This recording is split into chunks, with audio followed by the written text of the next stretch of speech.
She had worked for this family for years. She knew the house, the schedules, the family. She was the kind of person nobody thinks to ask because nobody thinks she would say anything. She went to the police anyway.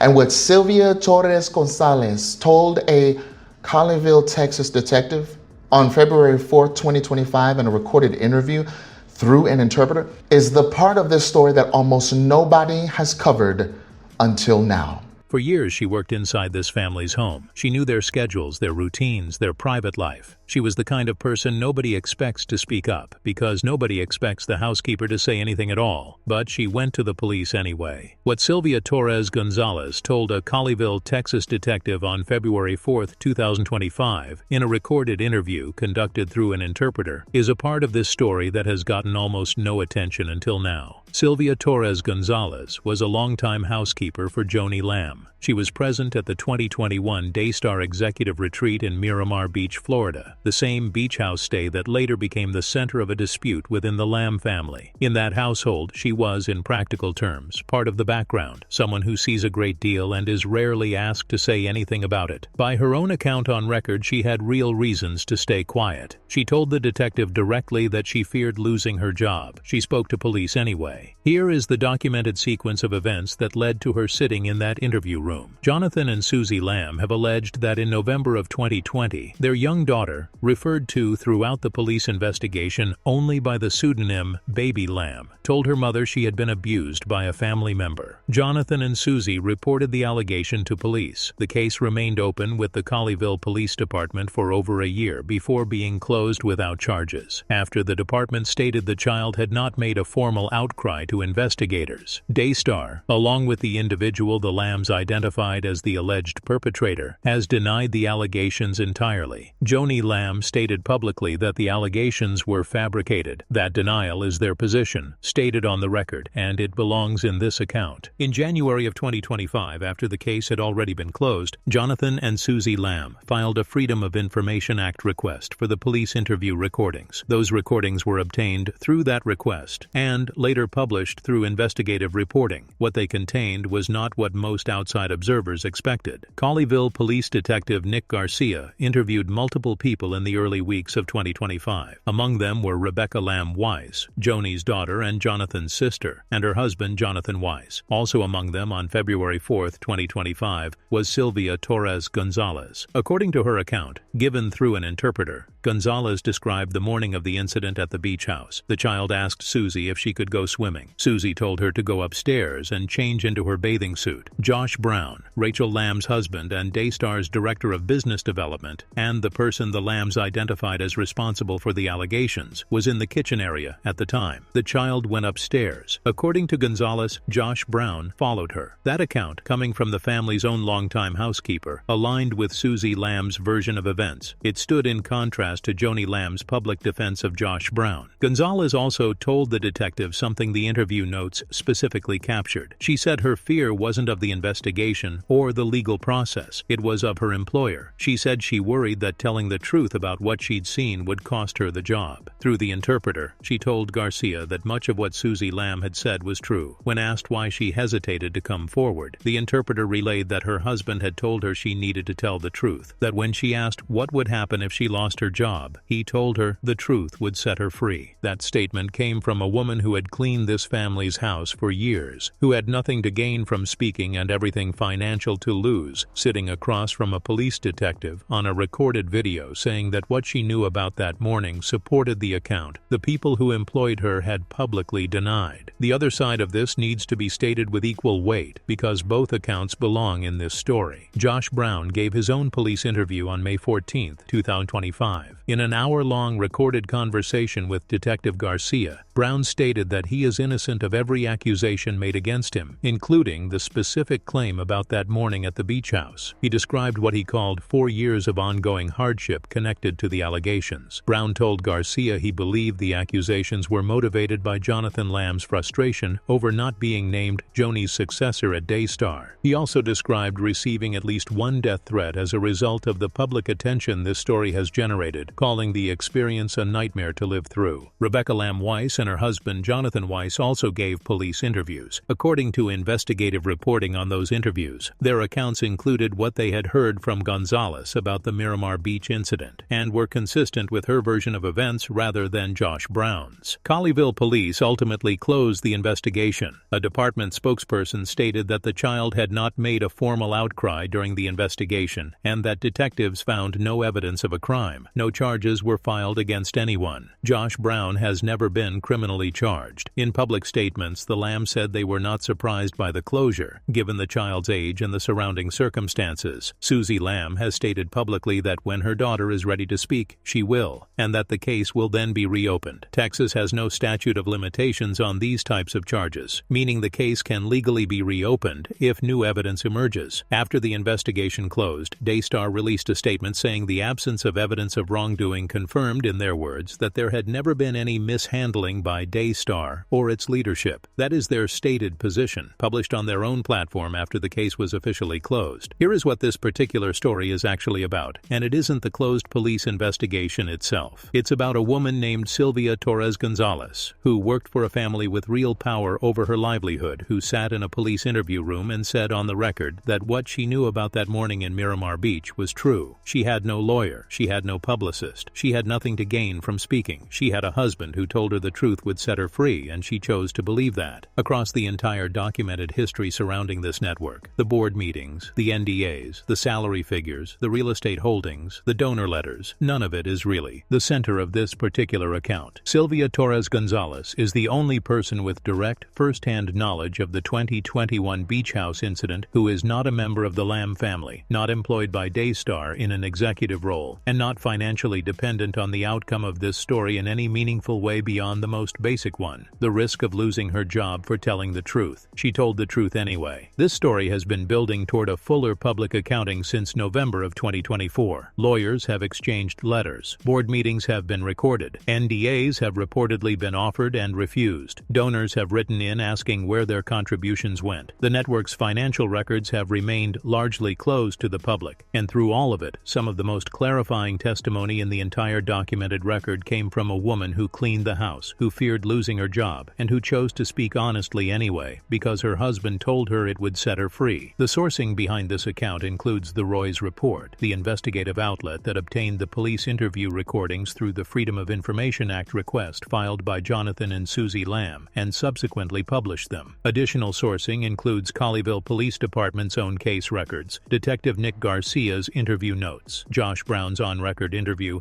and Daystar's own published statement following the case's closure. Every quote attributed to Sylvia Torres Gonzalez comes directly from the recorded police interview obtained and published by the Roy's Report. If stories like this, ones built on documentation rather than speculation, matter to you, consider subscribing so future coverage reaches you as it develops. And as always, God bless you, God loves you, God smiles when He sees you. Thanks for watching the video, and don't forget to subscribe to my channel.